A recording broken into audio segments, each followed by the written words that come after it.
Salut tout le monde, salam alaikum, j'espère que vous allez bien, content de vous retrouver ce soir, vendredi, avec notre chronique hebdomadaire, bien sûr, avec Jacob Cohen.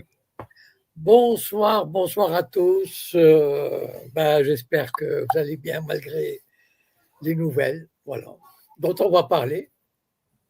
Bah écoutez, merci à vous encore une fois d'être présent, disponible toujours à la même heure, le vendredi. Comme d'habitude les amis, donc on va aller sur l'actualité.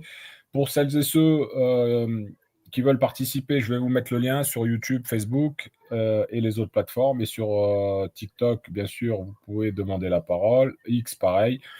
N'hésitez pas à partager un maximum. Et Monsieur Cohen, allez, c'est parti, on y va. Je vous laisse débuter. Voilà, le régime syrien est tombé. Enfin, le régime d'Assad est tombé. Euh, comment dire? Il fallait s'y attendre. Non pas qu'on.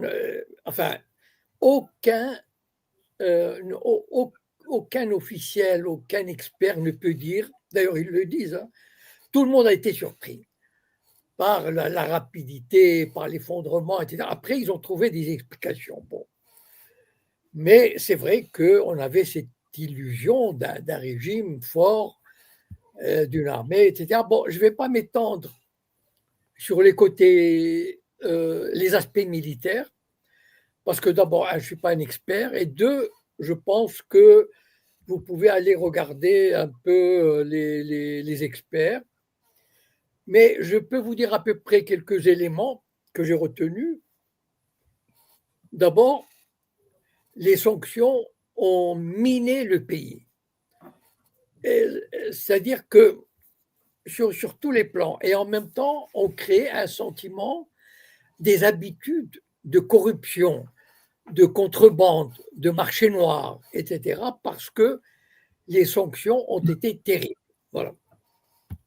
Deuxièmement, il y a eu une corruption qu'on a appris, hein, par exemple, en écoutant Scott Ritter, et une impréparation militaire, c'est-à-dire avec le temps, les officiers supérieurs cherchaient plus à se remplir les poches qu'à s'entraîner. Voilà. Et, et on a eu une illusion. Vous savez, il y a 2-3 ans, rappelez-vous, le régime syrien a été réintégré dans la Ligue arabe, au sein de la Ligue arabe. Les djihadistes ont été parqués à Idlib. Et on avait cru à une forme de modus vivendi. Voilà, bon, on arrivait à un compromis.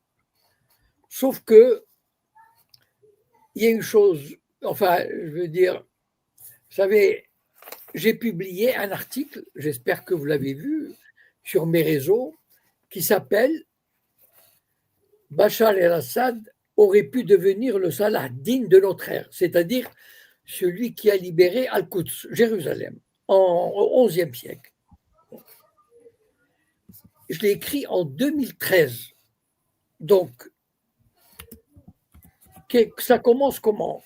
Donc, 2013, le président syrien avait une opportunité historique de s'élever au-dessus de sa condition et de rendre à la nation arabe sa fierté, sa dignité et son indépendance, en lançant ses forces contre l'ennemi sioniste que l'Empire avait installé là pour semer la zizanie entre les Arabes, les affaiblir, les endormir et pour finir les soumettre.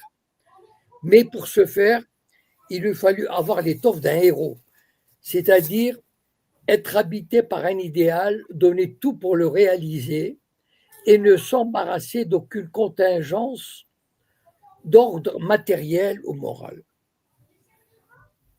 Assad aurait dû comprendre qu'il avait très vite qu'il avait affaire à des menées subversives menées par ses ennemis, l'Empire et ses larmes arabes, pour le dégommer. Ils ne le lâcheront pas. Voilà ce que j'écrivais en 2013. Donc, malheureusement, évidemment, je ne l'ai pas envoyé à la présidence syrienne. Enfin, j'imagine un scénario comme ça. Il a dû être étudié. Qu'est-ce que je disais? Bon, je ne vais pas vous lire ces 3 pages, ce n'est pas grand-chose. Mais si vous êtes abonné à mes réseaux sociaux, sur Facebook, qui m'empêche de publier depuis quelques jours, je ne sais pas pourquoi, mais vous trouvez ça sur VK et sur mon Telegram. Et en fait, au mois d'août 2013, je me suis rendu compte d'une chose. Le régime syrien, le régime de Bachar al-Assad, l'Occident ou l'axe américano-sioniste et ses alliés des monarchies arabes ont juré sa perte. Voilà. Et il aurait dû le savoir. Et moi, ce que je disais à l'époque, ce que je proposais, si ça avait été un chef de guerre, un vrai chef de guerre, un héros arabe, il avait une option militaire, mais pas une guerre classique. Moi, je proposais une chose, c'est le régime syrien à l'époque avait une armée de 400 000 hommes en excellent état de combattre, parce que la guerre civile venait à peine de commencer. Et il avait, si le Hezbollah possède, je ne sais pas moi, 50 000 ou 100 000 missiles, la Syrie, c'est puissance 5. D'accord? Voilà. Donc, moi, j'avais suggéré, j'ai dit, voilà un plan. Il aurait bombardé Israël avec des missiles, 10 000 missiles par jour, sur tous les centres stratégiques d'Israël, et notamment les bases aériennes. Il y en a 4 ou 5, il n'y a pas 100. C'est un petit pays de rien du tout. Plus les centres d'électricité, énergie, etc. Et envoyer 200 000 hommes, 200 000, pas dans des tanks, pas dans des camions qu'on peut bombarder, non, à pied, en courant, voilà, à travers le Golan, à travers la Cisjordanie, à travers le nord d'Israël. 200 000. Est-ce que vous imaginez ce que c'est 200 000 à pied, juste avec une mitraillette? Mais avec 10 000 missiles par jour sur Israël, mais en 2 semaines, le régime sioniste s'effondre, ou en tout cas, il perd les 3/4 de sa puissance. Maintenant, pourquoi il ne l'a pas fait? Parce que je ne peux pas imaginer que son état-major n'a pas étudié ce plan. C'est impossible. Pourquoi il ne l'a pas fait? Parce que un régime arabe, par essence, et d'ailleurs on l'a vu, on le voit, c'est quoi un régime arabe? Un régime arabe, il n'est pas l'expression populaire. Il peut avoir une adhésion, mais c'est une adhésion contrainte. C'est pas vraiment. Il est rare qu'un régime arabe remette en jeu dans une élection, même si je ne crois pas aux élections, mais il y a des manières de demander au peuple de se prononcer. Il est rarissime, j'aimerais bien que vous me donniez un exemple, il est rarissime qu'un régime arabe, quel qu'il soit, remette en jeu sa puissance, sa légitimité, sa nomenclatura en jeu et accepte de se remettre en cause et accepte les critiques. Donc un régime arabe est là, avec sa nomenclatura, pour profiter du système. Voilà. Et donc, lancer une guerre comme ça, c'est presque suicidaire, entre guillemets, c'est-à-dire, il est évident que l'aviation israélienne va bombarder de manière massive les palais présidentiels, Damas, etc. C'est évident. Peut-être aussi les biens qu'ils ont à l'étranger seront saisis et tout. Donc, il faut avoir un esprit révolutionnaire pour le faire.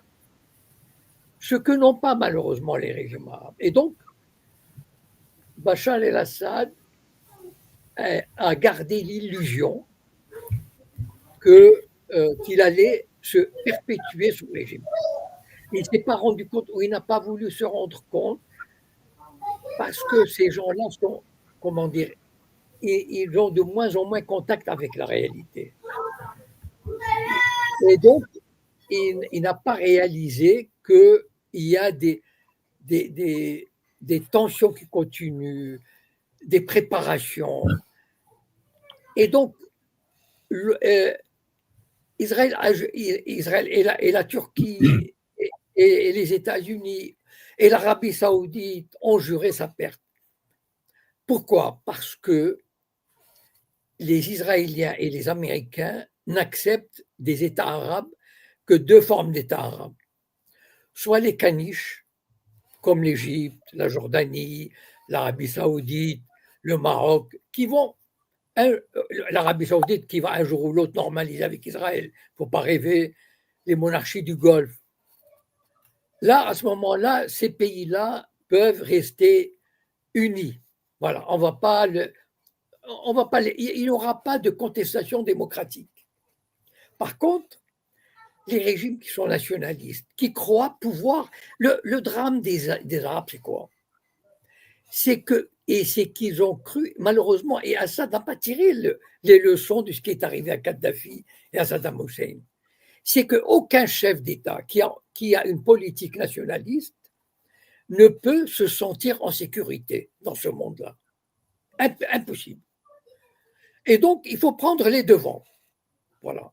Si on attend, Bachar el-Assad était bombardé, la Syrie était bombardée chaque semaine par les Israéliens depuis 30 ans. Je répète, la Syrie est bombardée depuis 30 ans chaque semaine, au moins une fois par semaine. Pas des bombardements massifs, juste un petit coup par-ci, un petit coup par-là pour lui montrer qui est le maître. Voilà. Alors, à un moment donné, tu te dis, bon, ça ne peut pas durer, c'est pas possible. Donc, voilà, j'ai la possibilité de frapper un grand coup. Voilà, comme j'ai dit tout à l'heure. Et malheureusement, il ne l'a pas fait parce que, voilà, il y a cette faiblesse. Et d'ailleurs, il y a un exemple concret qu'on voit. Regardez l'autorité palestinienne, c'est exactement la même chose. Ça fait 30 ans que l'autorité palestinienne croit qu'elle aura un État palestinien. Parce que Macron lui dit oui, oui, oui, nous sommes pour une solution à deux États. Biden le reçoit et lui dit nous sommes pour une solution à deux États. Les dirigeants allemands lui disent nous sommes pour une solution à deux États. Et il a le malheur d'y croire. Et ça fait 30 ans. Et en 30 ans, le nombre des colons sionistes est passé de 150 000 à 800 000. Bon, est-ce que je répète? Non. Voilà. Donc, il y a quelques jours, j'ai donné une interview à un média algérien. Et la dernière question, c'était qu'est-ce que le monde arabe peut faire?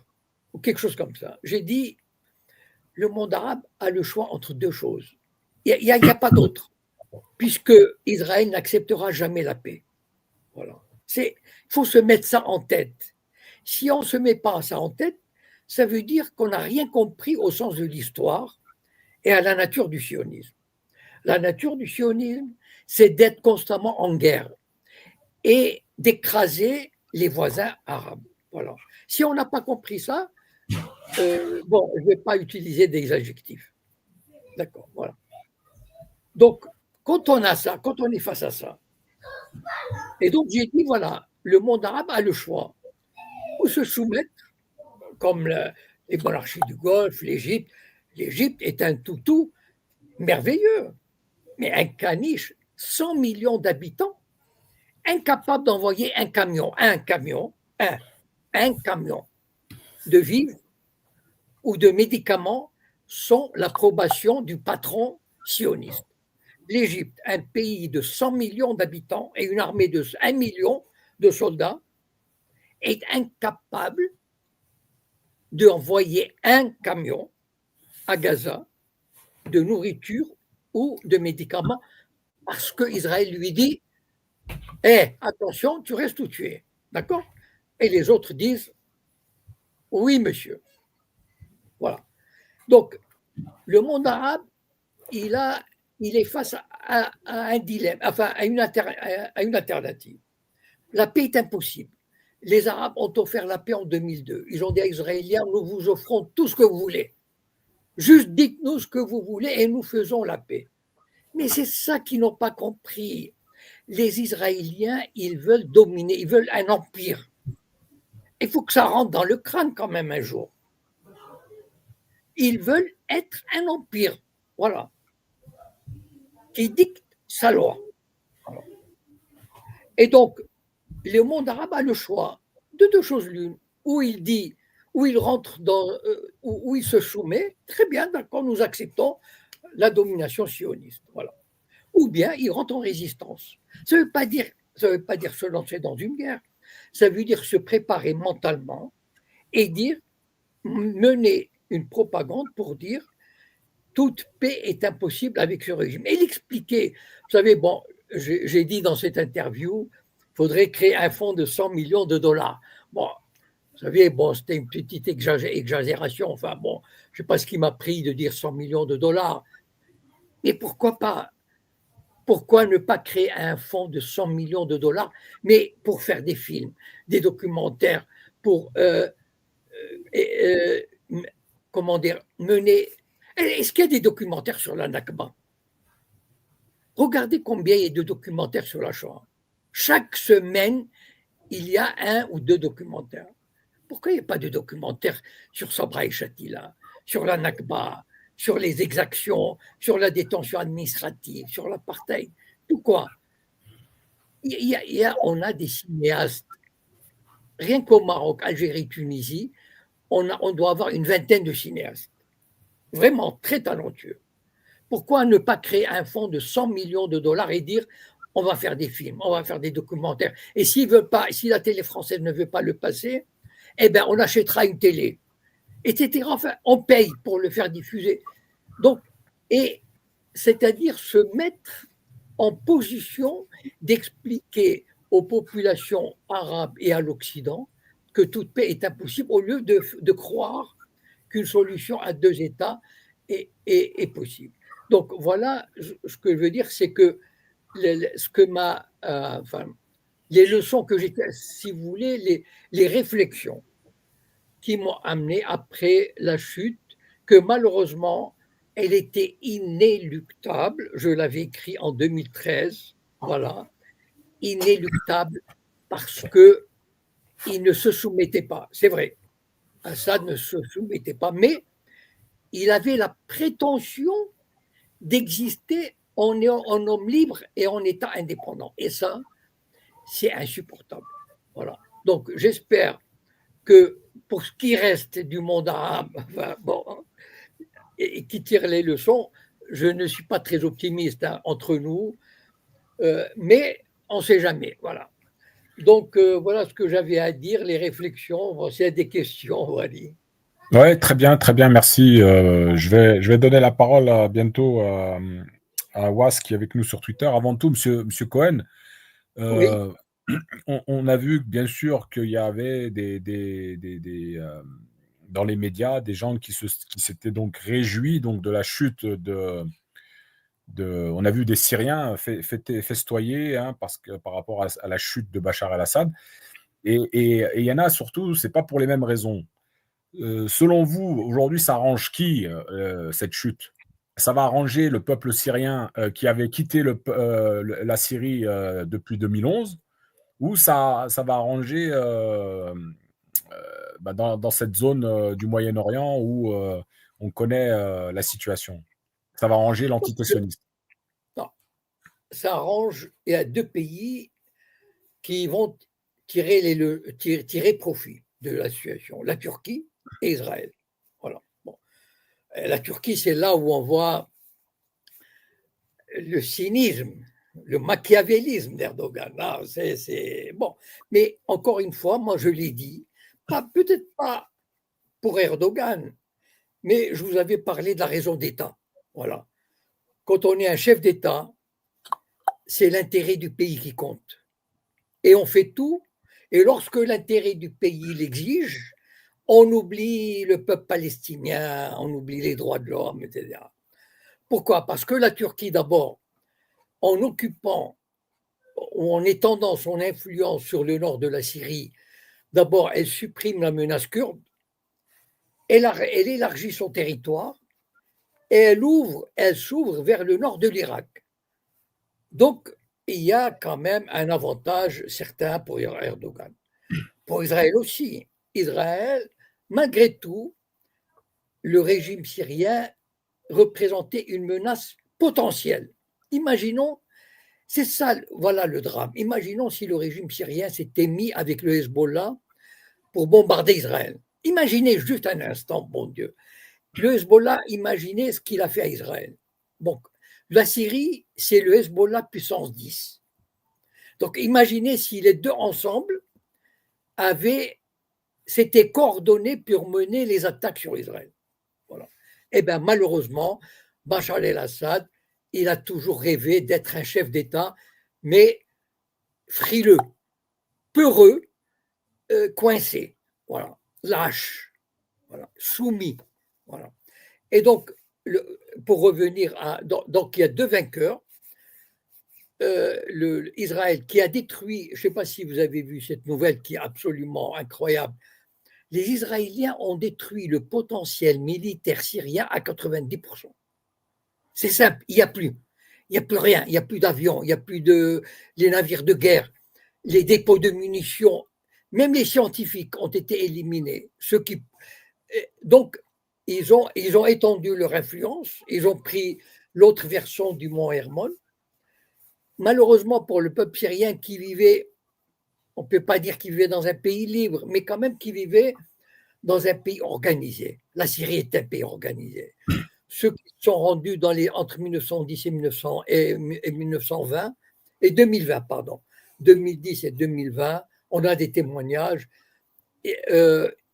Vraiment, ils parlaient voilà, d'un pays structuré, administré, etc. Bon, ce n'était pas une démocratie, mais enfin, où est-ce qu'il y a une vraie démocratie en tout cas dans le monde arabe, et même chez nous, est-ce qu'il y a une démocratie? Regardez les gardes à vue, etc. Bon. Donc, malgré tout, le peuple syrien, bon, les minorités étaient respectées. Voilà. Les chrétiens vivaient tranquillement, les Druzes vivaient tranquillement, tous vivaient vraiment en harmonie. Et donc, le peuple syrien, il va trinquer, malheureusement pour lui, parce que, vous savez, ces bandes-là barbues, on ne sait pas ce qu'elles vont faire dans un mois, dans 3 mois. Hein. D'ailleurs, il y a déjà des témoignages qui disent que ça commence déjà. Donc, et puis, c'est un pays qui va être divisé, c'est-à-dire le nord occupé par la Turquie, le sud par Israël, et le reste soumis au chaos. C'est-à-dire lorsqu'on a des bandes armées, etc., qu'on peut manipuler, mais ça va être, pour le plus grand bonheur d'Israël et de la Turquie. C'est-à-dire ce qui reste de la Syrie historique, Damas, va être livré au chaos, aux luttes intestines, etc. C'est-à-dire l'État syrien, à mon avis, il a cessé d'exister. Voilà. C'est-à-dire la Syrie historique a cessé d'exister. Bon, peut-être dans quelques années ça reviendra, j'en sais rien. Mais voilà le tableau, si vous voulez, de la situation. Très bien, merci. Je vais donner la parole à Was avec nous sur Twitter. Bonsoir Marie, bonsoir M. Cohen, vous m'entendez bien? Oui, très bien. Merci M. Cohen déjà pour la petite vidéo que vous avez fait, je pense, hier ou avant-hier. Donc justement, ça parlait de l'article que vous avez écrit à l'époque, je crois en 2011 ou 2013. Et finalement, c'est ce qui s'est passé, mais avec, on va dire, quelques années en retard. Et finalement, Wari, tu m'avais dépassé par rapport à la question, c'est concernant le rôle de la Turquie. Et donc, j'ai eu la réponse avant même de la poser, merci. Et aussi, moi, je voulais poser justement la question par rapport à la communauté musulmane, on en parle aux dirigeants, comment ils ont pu embrasser El Joulani et toutes ces fractions en fait, terroristes de manière à se dire mais c'est pas grave, on a fait tomber un tyran et maintenant nous allons au moins libérer le peuple palestinien, parce que là les avis sont complètement mitigés entre ceux qui sont choqués par rapport à ça, c'est-à-dire en tout cas mon cas, le fait de voir des barbus terroristes, ça sera des terroristes pour moi, au pouvoir, et entre ceux qui les acceptent au fait. Et donc ça c'est la première question. Et la deuxième question c'est, Est-ce qu'il n'y a pas une intention justement là de vraiment détruire toute la civilisation arabo-musulmane? Parce qu'au-delà du fait qu'ils sont en train de les découper en ethnies, etc., mais ils écrasent littéralement chaque monument qui représente la civilisation arabo-musulmane. Et ma question, ça concerne surtout l'Iran. Donc je me dis, Big Bang, c'est qui le prochain? Est-ce qu'ils vont taper directement sur les structures iraniennes de manière très brutale avec l'arrivée de Trump? Ou est-ce qu'ils vont essayer de déstabiliser un autre pays qui refuse vraiment de normaliser, en tout cas pour le moment, qui est l'Algérie aussi, mais de manière, on va dire, interne ou par la proxy, entre guillemets, marocaine. Donc, c'était ça les questions. Merci beaucoup, M. Cohen, et merci, Wari. Merci à toi. M. Cohen? C'est-à-dire, il y a presque plus de pays qui résistent. Bon, il y a l'Algérie, c'est vrai, l'Algérie refuse de se soumettre. Et l'Algérie, comme c'est un pays qui est lointain, vous savez, je vais peut-être surprendre certains, mais pour moi, le Irak, c'est, vous savez, le Irak qui a eu lieu il y a 2-3 ans. Ah, attendez, M. Cohen, s'il vous plaît, vous pouvez reprendre parce qu'on vous avait perdu. Allez-y. Ah, donc, je dis, quels sont les pays qui résistent? Il n'y en a pas beaucoup, il n'y a plus beaucoup, des pays arabes. Bon. En tant qu'État, voilà. Bon. Le Liban, il résiste. Bon, vous voyez comment il est traité. Beaucoup de pays ont normalisé ou sont sur le point de le faire, notamment l'Arabie Saoudite. On pense beaucoup à l'Algérie. Bon, mais l'Algérie, on essaye de la déstabiliser de l'intérieur, soit par des mouvements berbérophones, autonomistes, soit par une pression extérieure qui viendrait du Maroc, soit aussi, ils ont tenté de faire une espèce de révolution colorée, comme à Maïdan en Ukraine, ou comme ils essaient de faire en Géorgie. Moi, je ne suis pas un spécialiste, mais je vais vous donner une référence. Il y a un universitaire qui s'appelle Ahmed Ben Saada, que j'ai eu la chance de rencontrer en Iran en 2019. Je l'ai connu là-bas, enfin, on était quelques jours ensemble, s'est retrouvé là-bas, invité, et qui habite au Canada. Et lui,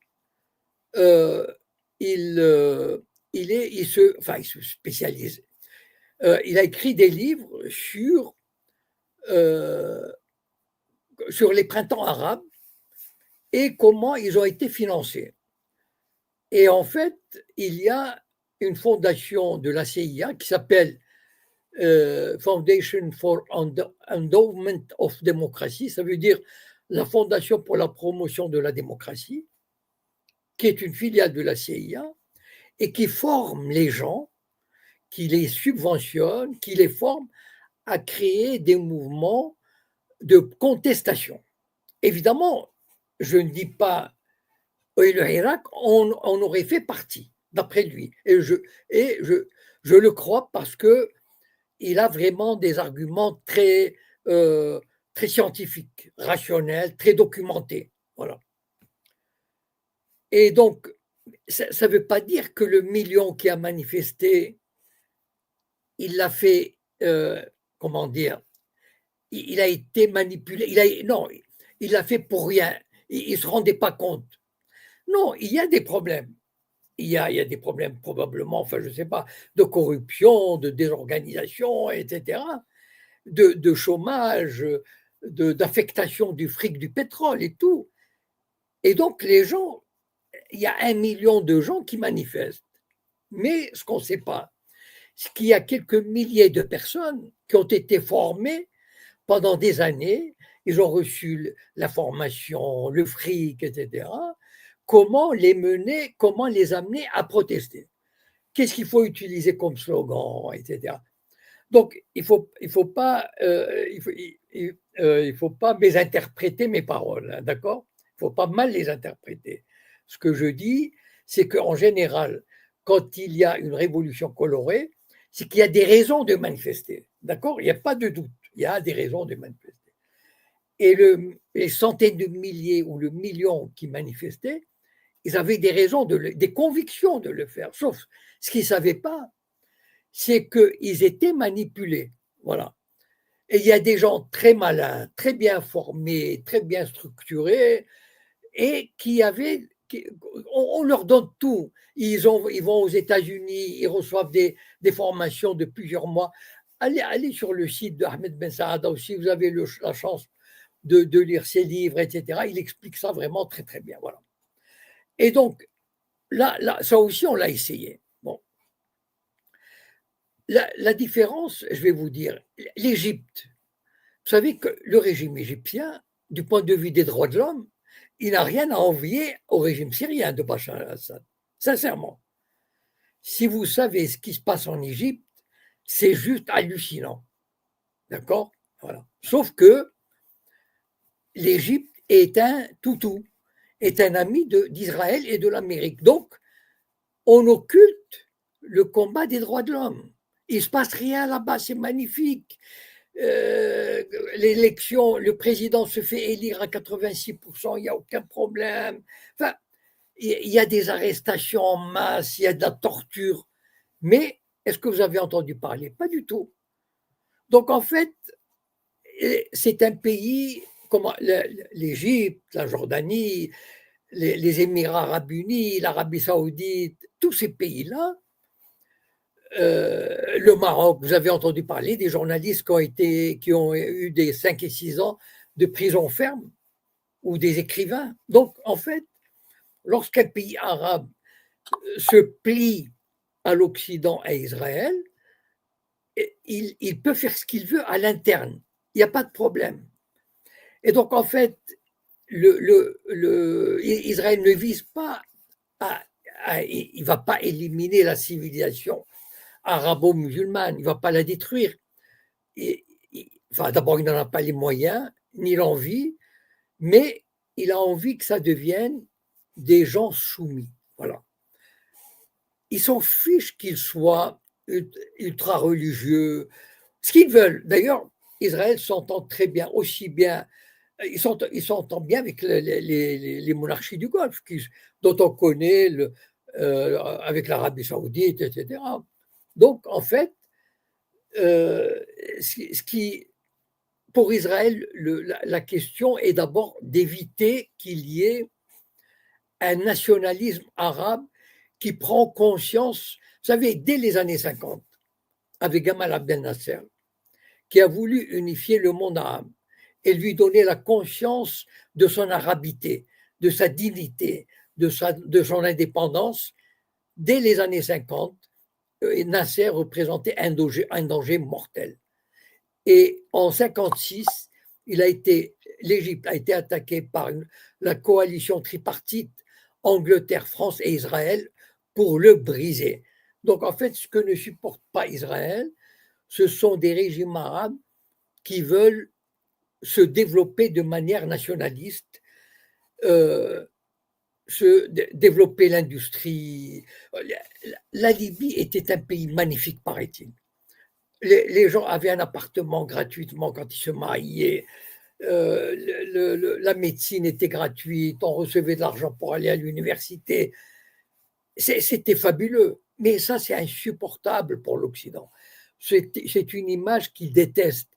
Ils veulent que le monde arabe retourne à une espèce de paralysie qui ne se développe pas.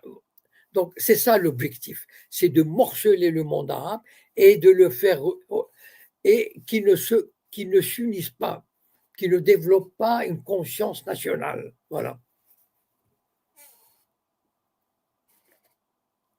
Merci. Ouais, si tu veux réagir après, n'hésite pas à refaire ta demande. Je vais donner la parole à madame qui est avec nous sur YouTube. Bonsoir. Bonsoir. Salut Jacob, bonsoir. Vous m'entendez? Un petit peu loin. Un petit peu loin parce que j'ai un casque. Là, c'est un peu mieux, allez-y. Okay. Bah, écoutez, bonsoir Jacob. J'espère que ça va. Franchement, les paroles que vous avez dites l'année dernière, c'est très, très, très parlant et très réaliste par rapport à ce que par rapport à ce qui se passe. Est-ce que tu peux parler un peu plus fort? Ok, attends. Si tu veux que j'enlève le casque, ça va être mieux. Attends, je ne sais pas, il faut parler plus fort. Ok. Attends, j'enlève carrément le casque. Ok. Est-ce que vous m'entendez mieux là? Très bien. C'est très bien. Très bien. Ah bah voilà, j'ai enlevé le casque, je pensais que c'était une évolution, mais apparemment non. Donc je disais, on est complètement en phase par rapport à tout ce qui a été dit, notamment puisque moi je suis au Maroc et donc je vois pas mal de choses se passer. On vient d'arrêter un de nos militants la semaine dernière et on lui a donné 1 an ferme parce qu'il avait osé dire que voilà, la normalisation c'était un scandale et que vous savez qu'il y a des navires qui passent par le Maroc en ce moment et c'est un gros scandale pour nous ici parce que c'est des bateaux qui transportent forcément des composantes militaires puisque c'est des bateaux qui passaient par l'Espagne et l'Espagne refuse maintenant de laisser passer les bateaux USA Haïfa. Donc du coup, ça passe par Tanger. D'accord. Donc, on est en plein dedans et c'est vrai que les peuples sont à l'antithèse de ce que les gouvernements font par rapport à la question palestinienne. Quel que soit le pays, je suis sûre que c'est comme ici, on a des millions de personnes qui descendent dans la rue pour dénoncer et le massacre et la normalisation. Ça, c'est une chose. La deuxième chose, moi, la plupart des questions que je voulais poser ont été posées, mais je voulais aussi que, si c'est possible, que tu zoomes sur ces groupes. Ces groupes qui sont revenus quasi de nulle part, même si c'est quand même une recrue. Enfin, c'est des gens qui étaient potentiellement des terroristes internationaux recherchés par la CIA avec des montants pour leur tête mirobolants. Et là, ils reviennent au devant de la scène. Et l'Occident ne sait pas, enfin, a trouvé ça normal que ces gens-là qu'on diabolisé à juste titre d'ailleurs, sont maintenant potentiellement des gens avec qui on va discuter, avec qui, même si demain ils appliquent leur charia comme ils veulent, etc., ça posera pas de problème. Moi, c'est cette hypocrisie occidentale et les gens qui continuent maintenant c'est un livre ouvert, hein, comme tu dis, tout est clair. Le but, c'était de morceler la Syrie, d'éclater la Syrie, parce que c'était encore une personne qui laissait passer les armes par là-bas, qui soutenait le Hezbollah et tout. Mais que ça se passe maintenant et de cette façon, avec ces gens-là, ça m'étonne et je comprends pas jusqu'où va leur connivence dans tout ce qui se passe. Je pense pas que ce soit un soulèvement naturel, normal. Le peuple s'est soulevé contre un tyran qui est un tyran. En 13 jours, ils ont fait ce que, en 12 ans, les gens n'ont pas pu faire. C'est là que je voudrais que tu zoomes un peu plus sur ces groupes-là. Merci. Alors, l'origine des djihadistes, si on veut, pour utiliser un terme générique, date des années 80, lorsque l'URSS, à l'époque, avait envahi l'Afghanistan. Et donc, pour les contrer, les Américains ont armé, à l'époque, on les appelait les Moudjahidines. Et c'était des gens merveilleux. Je ne sais pas, moi je me souviens, on les photographiait dans Paris Match, avec la barbe, et on disait des résistants, des combattants de la liberté, etc. Enfin, comment il s'appelle, Oussama Ben Laden, voilà, par exemple. Et donc, ils étaient déjà, dès les années 80, les Américains ont compris l'intérêt d'avoir une armée, ou des groupes, enfin, en tout cas plusieurs milliers, à leur service, et qui mobilisent l'idéologie extrémiste ou extrême, islamiste ou extrême, voilà, pour combattre le méchant occupant athée, matérialiste, qu'était l'URSS. Et une fois que l'URSS avait perdu, et enfin en tout cas était obligé de quitter l'Afghanistan, on s'était retrouvé avec des milliers de moudjahidines et il fallait, donc l'Occident, il s'est dit, voilà une bonne utilisation de milliers de combattants qu'on peut armer, qu'on peut utiliser à notre guise et qu'on peut utiliser pour déstabiliser les régimes qui ne nous conviennent pas. Et c'est ce qui a commencé, c'est ce qui s'est passé avec bon, l'Irak. Il a fallu d'abord il a fallu le détruire parce que c'était impossible de lui envoyer ce genre de mercenaires. Mais on peut, je ne connais pas très bien l'histoire de l'Algérie de ce côté-là sur la guerre entre le pouvoir et les djihadistes. Bon, utilisons ce terme générique.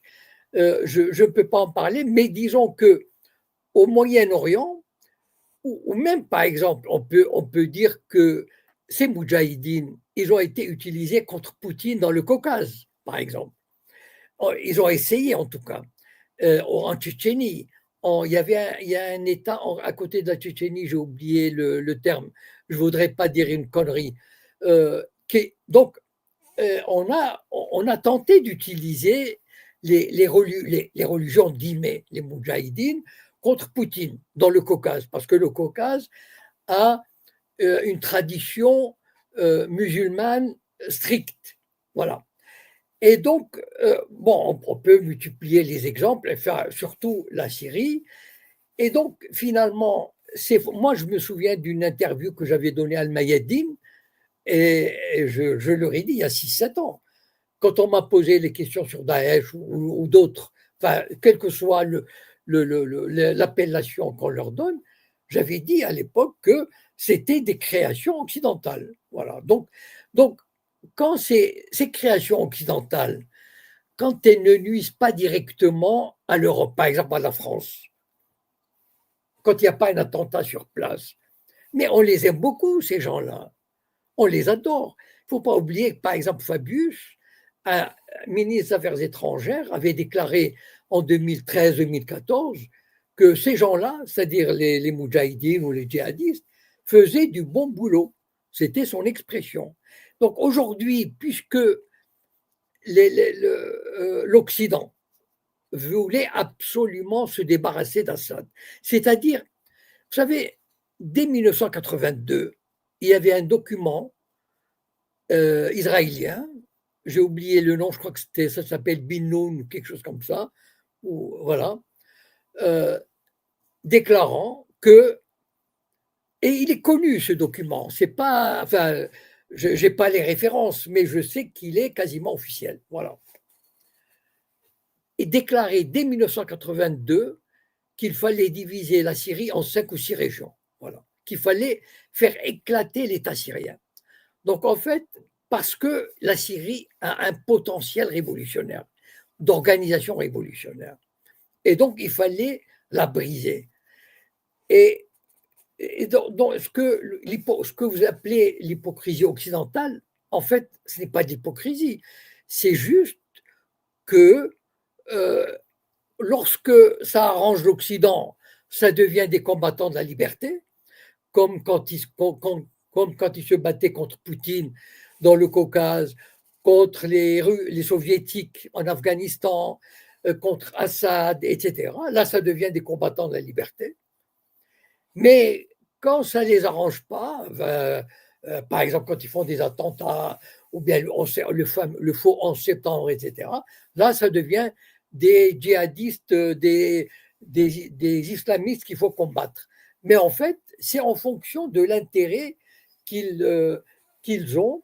Et d'ailleurs, vous remarquerez qu'en Égypte, il n'y a pas du tout de djihadistes. C'est curieux, mais ou en Arabie Saoudite. Pourtant, ils pourraient aller là-bas, combattre les dictatures, ou en Israël pour libérer la Palestine. Mais curieusement, ils ne s'attaquent qu'à des régimes que l'Occident n'aime pas. Voilà.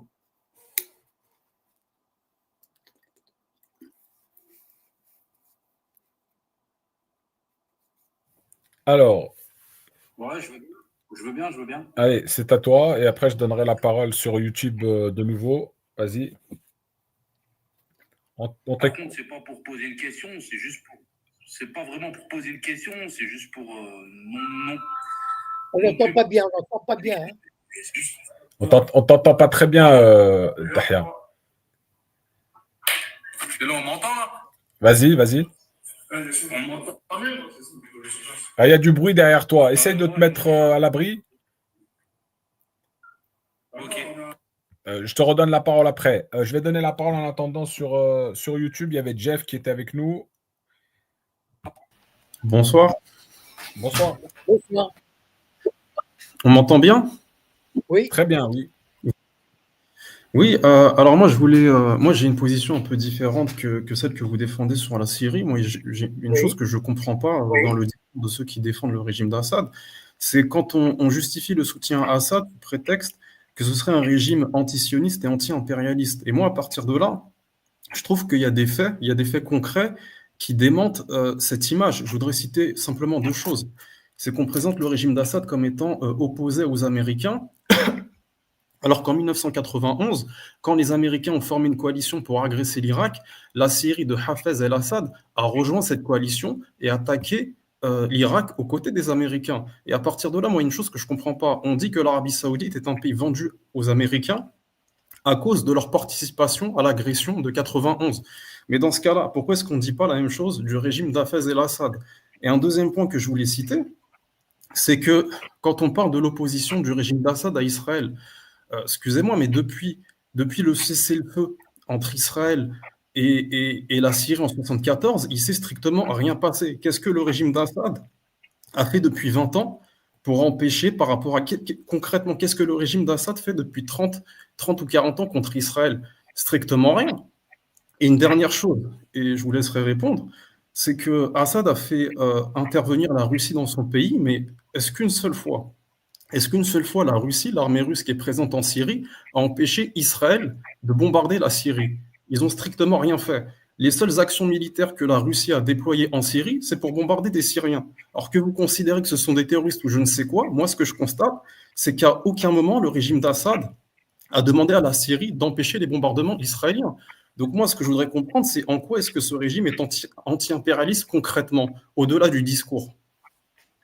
Ok, bon, d'abord, j'ai toujours dit, et Wally m'est témoin, j'ai toujours critiqué, d'ailleurs, même au début de l'intervention de ce soir, je vous ai lu quelques passages de mon papier de 2013 et je condamnais avec véhémence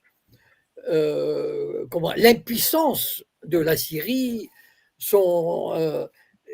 J'ai souvent critiqué la position syrienne de non-intervention et même une lâcheté vis-à-vis d'Israël. Et j'ai même dit que la Syrie se fait bombarder chaque semaine depuis 30 ans sans lever le bras, sans lever le petit doigt. Voilà, d'accord.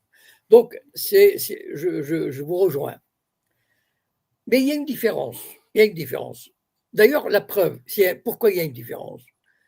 Est-ce que l'Égypte est attaquée? Est-ce que l'Arabie saoudite est attaquée? Non. Voilà. Et pourtant, l'Arabie saoudite et l'Égypte n'ont rien à envier en matière des droits de l'homme à la Syrie. Bon, alors, pourquoi la Syrie est attaquée? Qu'on le veuille ou non, la Syrie a toujours été un État, national, avec un nationalisme très fort et un potentiel. C'est ce potentiel qu'on a voulu détruire. Moi, ce que je regrette beaucoup, c'est que ce potentiel n'ait pas été utilisé lorsque cela a été possible.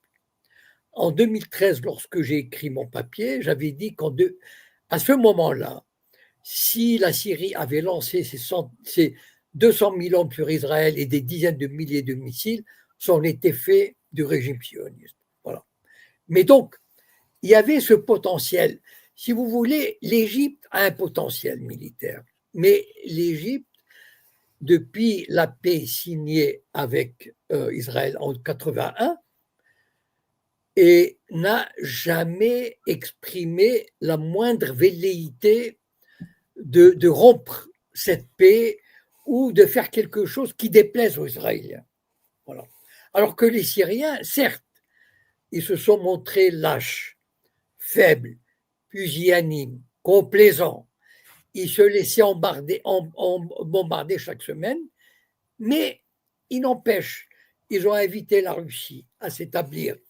ils maintenaient un esprit, un esprit de résistance. Qu'on le veuille ou non. Ok, mais c'était, comment dire, un lieu de possible résurrection du monde arabe. La Syrie a une histoire, un nom, a une aura. Bon, mais il y avait Bagdad, bien sûr, à l'époque aussi. Mais Damas aussi jouait un rôle. Et c'est ça qui était insupportable. Donc, c'est pas, bien sûr, la Syrie. Je partage tout à fait ce que vous avez dit sur la Syrie, etc. Et d'ailleurs, non seulement je partage, mais j'en ai fait mes principales critiques. Mais en même temps, s'il y a cet acharnement sur la Syrie, c'est qu'il y a quelque chose. Pourquoi on ne s'acharne pas sur l'Égypte? Pourquoi on ne s'acharne pas sur l'Arabie Saoudite, sur les monarchies du Golfe, etc. C'est que on s'est acharné sur Saddam Hussein, on s'est acharné sur Kadhafi, parce que même alors que Kadhafi et Saddam Hussein ne cherchaient pas la guerre contre Israël, et ils cherchaient juste à être nationalistes. Et même ça, c'était insupportable. Et la Syrie a ce potentiel-là qui est insupportable à l'Occident. C'est pas, vous voyez ce que je veux dire. Bien sûr, les 30 dernières années, le régime syrien n'a pas fait grand-chose pour montrer sa résistance. Ok, d'accord. Mais il n'a pas plié. Il n'a pas dit, bon, ok, bon, je laisse le Golan aux Israéliens, d'accord, j'accepte, je signe la paix, je me soumets au diktat. Non. Donc, il y avait quand même une forme de résistance qui aurait pu se réveiller un jour. Voilà. Alors, M. Cohen, après, comme vous venez de le dire, est-ce qu'on va s'acharner sur l'Algérie, vu qu'on a pu voir que le prochain sur la liste serait Abdelmajid Tebboune? C'est évident. C'est-à-dire, ils ne lâcheront jamais l'Algérie. Donc, en fonction des moyens qu'ils ont, regardez par exemple, un dernier exemple, l'écrivain Sansal. Bon, oui. Je veux dire, après tout, c'est quelqu'un qui a commis un délit selon la loi algérienne. Bon, très bien. Mais regardez la campagne de presse menée en France et probablement ailleurs en Occident, aux États-Unis peut-être, je ne sais pas, au sein du département d'État et tout. Pourquoi? Mais c'est une manière d'affaiblir l'Algérie, de la mettre au banc du monde civilisé. En France aujourd'hui, mais c'est incroyable, et j'imagine dans d'autres pays. Donc en fait, on est en train à chaque fois qu'il y aura le moindre prétexte, c'est salir l'Algérie, c'est la diaboliser l'Algérie, lui faire porter le chapeau de la dictature, de l'arriération, voilà. Et donc voilà une manière de combattre l'Algérie. C'est-à-dire utiliser toute possibilité de soi-disant droits de l'homme, arrestation, etc. C'est juste hallucinant la campagne qui est menée. Je ne sais pas si vous êtes conscient, mais moi qui suis l'actualité, enfin surtout dans les réseaux de droite et d'extrême droite, mais ils se donnent à cœur joie, sans compter le Figaro, Libération, etc. On veut salir l'image de l'Algérie aux yeux du peuple français pour un bon bout de temps. Et ça fait partie, c'est-à-dire que si un jour, qu'est-ce qu'on a fait sur la Syrie? C'est exactement pareil, on salit l'image. Et si un jour, il y a une possibilité de faire la guerre, on dit, oh, eh ben vous voyez, bien sûr, c'était une dictature atroce et tout. Donc, on prépare le public français, comme d'autres publics occidentaux, à la possibilité de combattre ce pays. C'est-à-dire que les gens se diront, ah ben finalement, oui, bien sûr, comme avec Poutine, par exemple, à partir où Bachar el-Assad, à partir du moment où on matraque un dictateur, eh ben, on peut lui faire la guerre. Par contre, Al-Sisi et de l'Égypte n'a jamais été qualifié de dictateur. Très bien, merci. Avant de redonner la parole à Jeff, il y a quelques intervenants encore. Monsieur Cohen, je vais aller sur Twitter. Troublesome, Machiavelli, bonsoir. Bonsoir, j'espère que vous allez bien. Moi, je voulais juste rapidement réagir par rapport en fait à ce qui a été dit. Il suffit, enfin par rapport à la Syrie, l'intervention de la personne qui a dit qu'il ne voyait pas la différence entre l'Arabie Saoudite et la Syrie. Ah, il est flagrante quand même la différence. Il faut juste rappeler déjà ce qu'il a dit Golda Meir à l'époque, quand il venait d'écrire, quand il était sur le point de signer les accords de paix de Camp David avec les Égyptiens. Je me souviens d'une interview que j'ai regardée récemment. Il lui pose la question, le journaliste lui pose la question, et la Syrie? Il lui répond, en fait, si on veut faire la paix, c'est avec l'Égypte, mais si on veut faire la guerre, avec la Syrie. Il faut juste retenir aussi que, du coup, en fait, la Syrie, son rôle. Par contre, il y a un micro qui est ouvert, si ça ne me dérange pas, ça me fait des échos, tout simplement. En fait, du coup, ce qu'il voulait tout simplement, c'est la Syrie, l'intérêt, c'est qu'il reste, en fait, qu'il s'engage pas dans une guerre frontale perdue de la France contre les... Il n'y a aucun débat que Bachar al-Assad, c'est un salopard qui a tué ses citoyens et tout ça, enfin les Syriens et tout ça. Il n'y a aucun débat là-dessus. Par contre, d'un point de vue, en fait, pour ce qu'on appelle l'axe de la résistance, il avait comme intérêt que la Syrie ne s'engage pas, en tout cas ne donne pas d'excuses à Israël pour qu'il la bombarde. Comme ça, il peut jouer son rôle d'assurer la logistique. Voilà. C'est un pays qui est en guerre depuis 2011. Donc, et juste un dernier truc pour conclure par rapport à ça, c'est pour ça que je voulais réagir. En fait, je vous écoutais, c'était très intéressant. Je voulais juste apporter tout simplement, rappeler certaines choses. C'est que son père, Hafez al-Assad, avait vendu le Golan. Le Golan, c'est sûr qu'il a été vendu. Donc, s'il s'est engagé en 92, Hafez al-Assad, il avait une politique quelque part pro-américaine. Après, il faut connaître un peu l'histoire de la Syrie. Il était plus allié avec, quelque part, avec les Américains, même s'il était à un moment socialiste, pas communiste. Mais bon, en fait, ça n'a rien à voir avec l'Arabie Saoudite. C'est le jour et la nuit, c'est-à-dire en termes de politique étrangère. Et ce qu'il faut juger, c'est plutôt ce qui s'est passé, en fait, après, dans le régime de Bachar al-Assad. Voilà. Très bien. Ça, ce que... Merci, okay. Merci de m'avoir donné la parole. Alors, il n'y avait pas de questions, mais M. Cohen voulait réagir peut-être, non? Non, je partage les observations, elles sont pertinentes. Voilà, Très bien. Je reviens avec Jeff sur YouTube qui voulait rebondir. Oui. Ouais, rebonsoir. Je voulais dire deux choses et poser une question. Je voulais un petit peu nuancer ce que vous disiez quand vous disiez que les seuls pays arabes qui font l'objet de printemps de révolte sont des pays uniquement qui sont opposés aux Occidentaux. C'est pas tout à fait exact parce que quand on regarde le début du printemps arabe, ça commençait par la Tunisie et l'Égypte, deux pays qui sont dans la sphère d'influence des Occidentaux. Et les deux premiers chefs d'État à être tombés, ce sont Ben Ali et Moubarak qui sont pro-occidentaux. C'est pas tout à fait exact de dire que ce sont uniquement les anti-occidentaux qui sont visés. C'était pas comme ça au début du printemps arabe. Et généralement, ce qu'on remarque, c'est que les pays qui se révoltent le plus, le point commun entre la Tunisie, l'Égypte et l'Algérie, c'est quoi? C'est qu'on a une jeunesse qui est socialement en difficulté.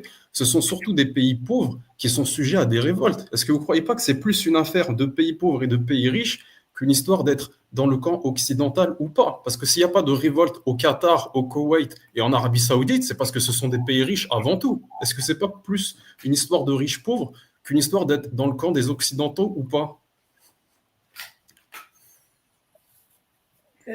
Non, le printemps arabe, j'ai déjà dit tout à l'heure que, bon, je vous réfère à M. Ahmed Ben Saada qui a analysé de manière détaillée avec documents à l'appui, etc. La différence, c'est quoi? Ok, admettons par exemple, lorsqu'on veut lancer un printemps arabe, bon, soit il passe, à mon avis, ce qui s'est passé en Tunisie, ça a été spontané. Bon. En Égypte aussi, parce qu'ils ont copié. Mais disons que la différence, c'est que ça aurait été, des pays hostiles à l'Occident, on aurait utilisé ces printemps arabes pour installer des régimes, comment dire, pour changer le régime, mais dans le sens toujours favorable à l'Occident. C'est-à-dire, lorsqu'il y a, soi-disant, on a essayé de lancer un printemps arabe en Syrie. La différence, c'est que on veut renverser un régime qui ne plaît pas à l'Occident. Voilà. Et en sommant le chaos, et en divisant le pays et en essayant de tirer profit de ce chaos. Or, avec ce qui s'est passé, par exemple, les deux pays qu'on connaît, la Tunisie et l'Égypte, finalement, après une période de flottement, d'élections, etc., on a réussi à rétablir l'ordre occidental. Voilà. En Égypte, ça a été au bout de 2 ans, parce qu'il a fallu se soumettre aux élections, etc., parce qu'il fallait, évacuer la puissance de la révolution populaire. Quand on a un peuple qui se soulève comme ça, je ne sais pas, aux 2/3, il faut trouver des arrangements pour qu'il se calme, pour créer des espèces d'élections, etc., pour renverser le gouvernement démocratiquement élu et revenir à une espèce de Moubarak bis avec Al-Sisi. Donc voilà, si vous voulez, on ne peut pas empêcher tout le temps. Il y a eu, par exemple, aussi des révoltes au Maroc. Moi, j'en ai connu personnellement. Enfin, j'étais là-bas en 65 et en 81 ou 84. Donc, il peut y avoir. Et enfin, il y a des émeutes. Enfin, mais la différence, c'est que il y a des émeutes qui sont, manigancées, dirigées dans un certain but. Voilà. Et même quand ça leur échappe au départ, comme en Égypte et en Tunisie, ou quand on les attend pas, parce que l'Amérique n'avait pas intérêt à faire renverser Ben Ali et Moubarak, c'est évident. Mais en même temps, ils s'arrangent pour revenir au statu quo ante, ce qui est arrivé d'ailleurs. Par contre, en Syrie, la différence, c'est que il faut poursuivre le combat jusqu'au bout, jusqu'à un changement du système. Parce que, qu'on le veuille ou non, enfin, tout à l'heure je l'ai dit, parce que j'ai même cité le document israélien de 1982. C'est un document important, c'est-à-dire c'est un stratège israélien qui avait dit en 82, c'est un document qui s'appelle le document sur la Syrie de Bin-Noun. Enfin, je m'excuse, j'ai oublié le terme exact. Donc, la Syrie était dans la ligne de mire, ce qui n'a jamais été le cas de l'Égypte, ni de l'Arabie saoudite. Alors, ok, Monsieur Cohen, il y avait une question pour vous dans le chat en anglais. Je vous la mets à l'écran. Oui.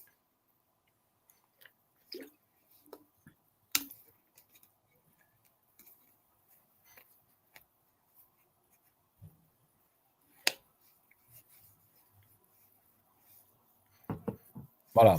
D'accord. Alors, je réponds, laissez les trucs, la phrase. Alors, il y a 2 questions. Alors, disons que j'ai eu l'occasion de le dire, on est en train d'installer les conditions d'une guerre entre le Maroc et l'Algérie. Voilà.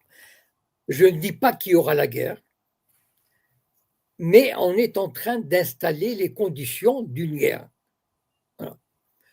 Et donc, cette guerre peut éclater dans 6 mois, dans 1 an, dans 10 ans, ou ne jamais éclater. Donc, ne me faites pas dire ce que je n'ai pas dit. Mais il y a les conditions. Les conditions, c'est quoi? Il y a 2 conditions. C'est le surarmement. Des 2 côtés, on se prépare. Donc, missiles, machin, alliance, l'Algérie avec la Russie, le Maroc avec Israël et l'Amérique. Et donc, on se prépare au cas où. Voilà. Et deuxièmement, il y a les campagnes de presse, les campagnes médiatiques, les campagnes politiques, c'est-à-dire créer une espèce d'état d'hostilité, voilà, qui prépare le moment venu à se dire ah ben finalement il faut y aller, voilà. Alors moi je ne suis pas du tout d'accord avec ce que dit le monsieur sur la deuxième partie de la question, parce qu'il veut dire que en fait il sous-entend que la Russie a laissé tomber le régime de Bachar al-Assad.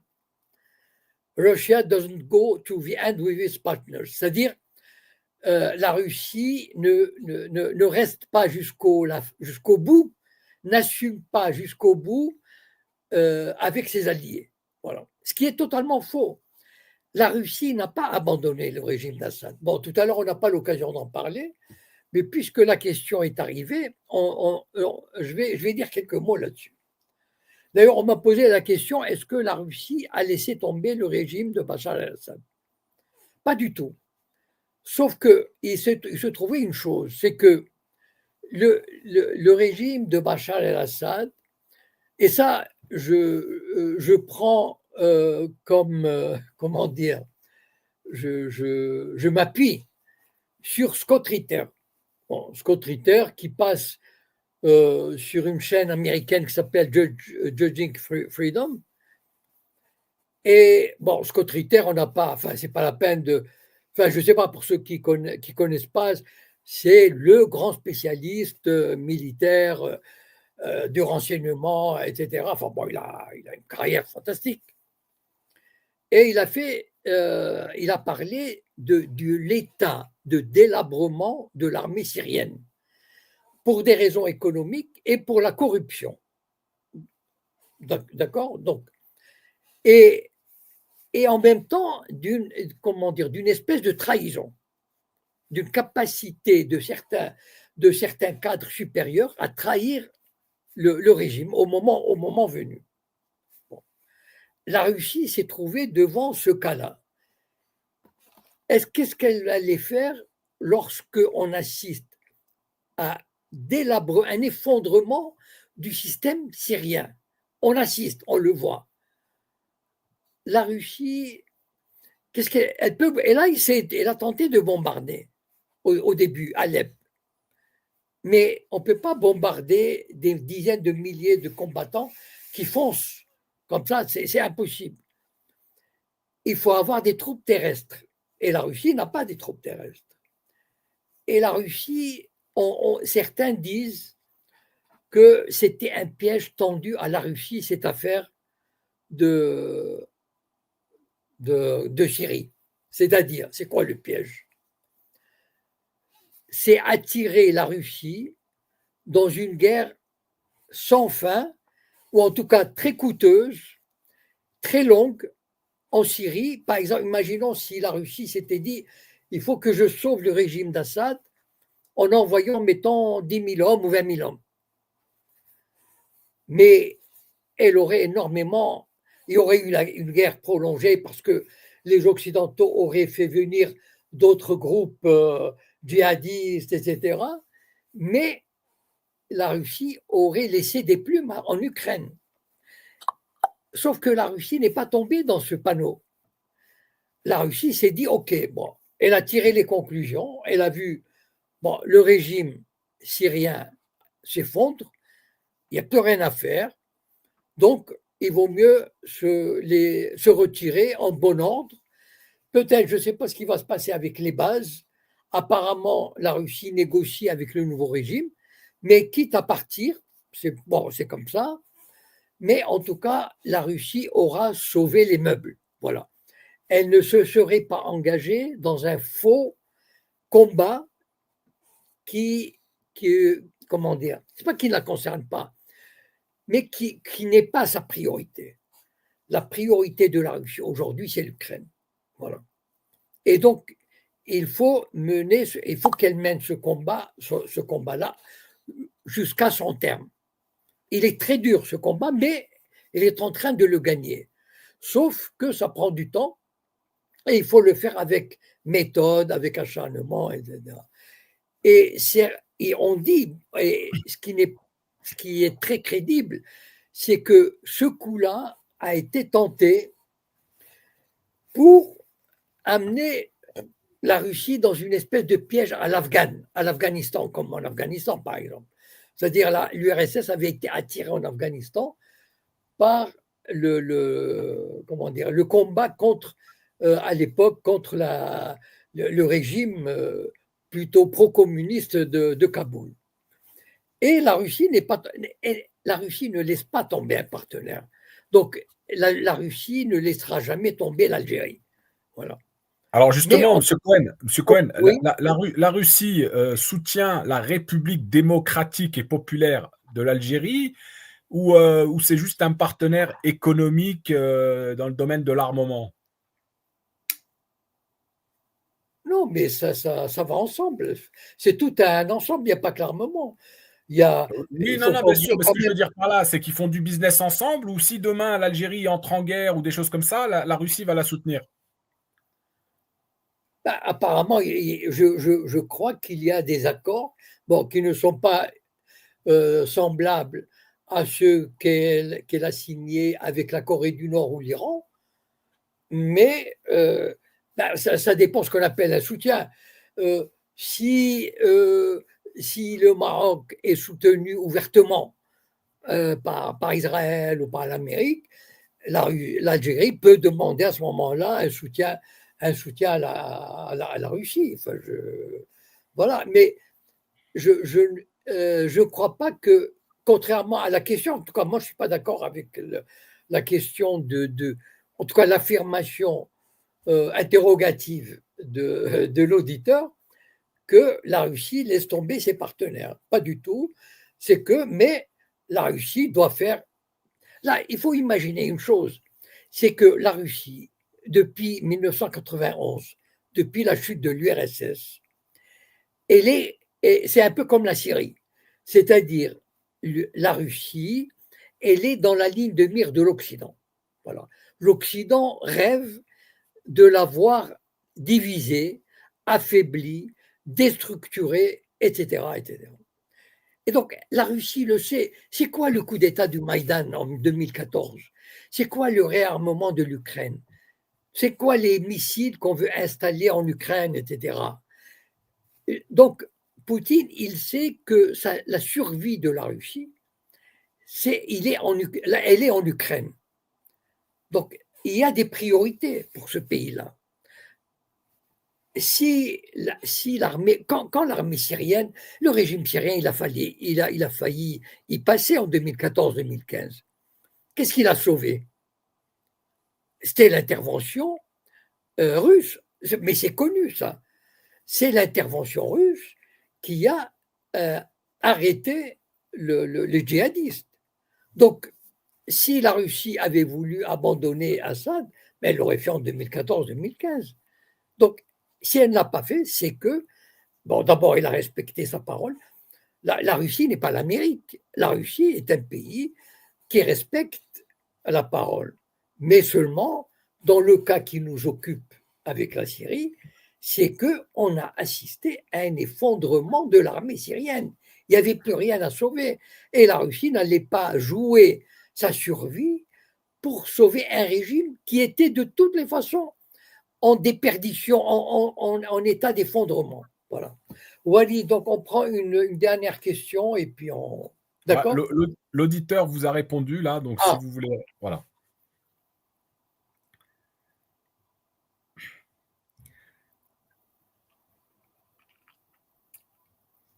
Bon, mais je ne sais pas quoi dire. Voilà, bon, très bien. Bon, j'ai rien à répondre là-dessus. Pas de souci. Des aides génération, tu es avec nous? Est-ce que tu veux prendre la parole, poser la question à M. Cohen, ou sinon je donne la parole à quelqu'un d'autre? Il y avait Urbicus, je crois, qui était là. Urbicus.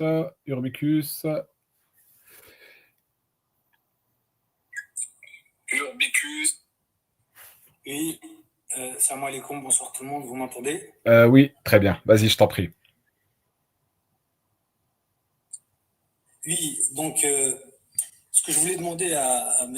Cohen, et je suis ravi d'être en communication avec vous, Je voulais par rapport moi, j'ai un petit peu quand même une vision nuancée par rapport à ce que vous dites, parce qu'il y a beaucoup de contradictions sur le fait que, soi-disant, la Syrie est le seul régime qui tient encore debout, et tout de suite, on entend que son armée est délabrée.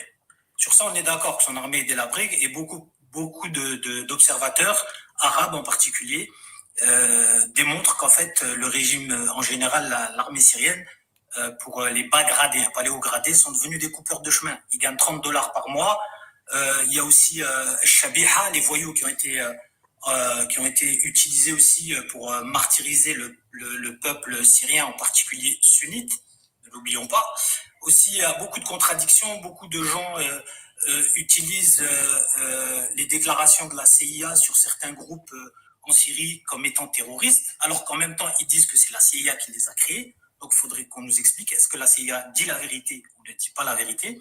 Ensuite, la grande absente de la question, c'est toujours le peuple syrien, en majorité avec plus de 10 millions de personnes qui ont dû se déplacer et fuir dans le monde entier, dans les 4 coins du monde.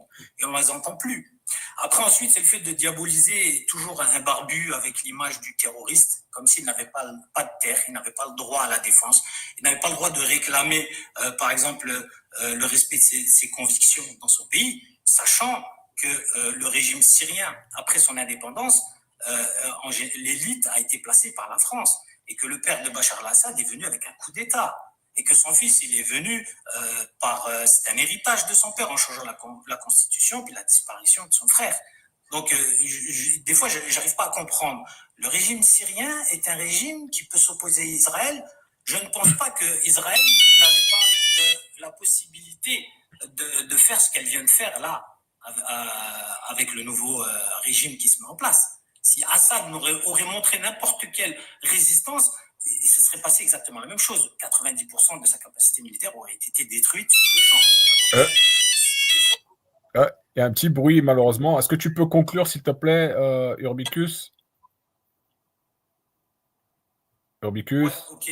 J'aimerais juste dire une chose pour la fin. C'est qu'en général, quand il y a une injustice dans le pays, ça ramène toujours des envahisseurs. Et la Russie et l'Iran en Syrie sont aussi des envahisseurs. Et je ne comprends pas ce deux poids, deux mesures. Voilà. En tout cas, je suis ravi d'être avec vous ce soir, Monsieur Cohen. Et franchement, ça fait plaisir de vous entendre. Merci. Merci à toi, Urbicus. Monsieur Cohen. Je crois que j'ai répondu à peu près directement ou indirectement à toutes les observations de l'auditeur. Donc, je n'ai pas envie de me répéter. Donc, Walid, s'il y a une dernière question, moi, je vais une dernière question. Alors, une dernière question. Essayez d'être concis, s'il vous plaît. Je vais donner la parole. Une vraie question. Très bien. Tanina, si tu as une question.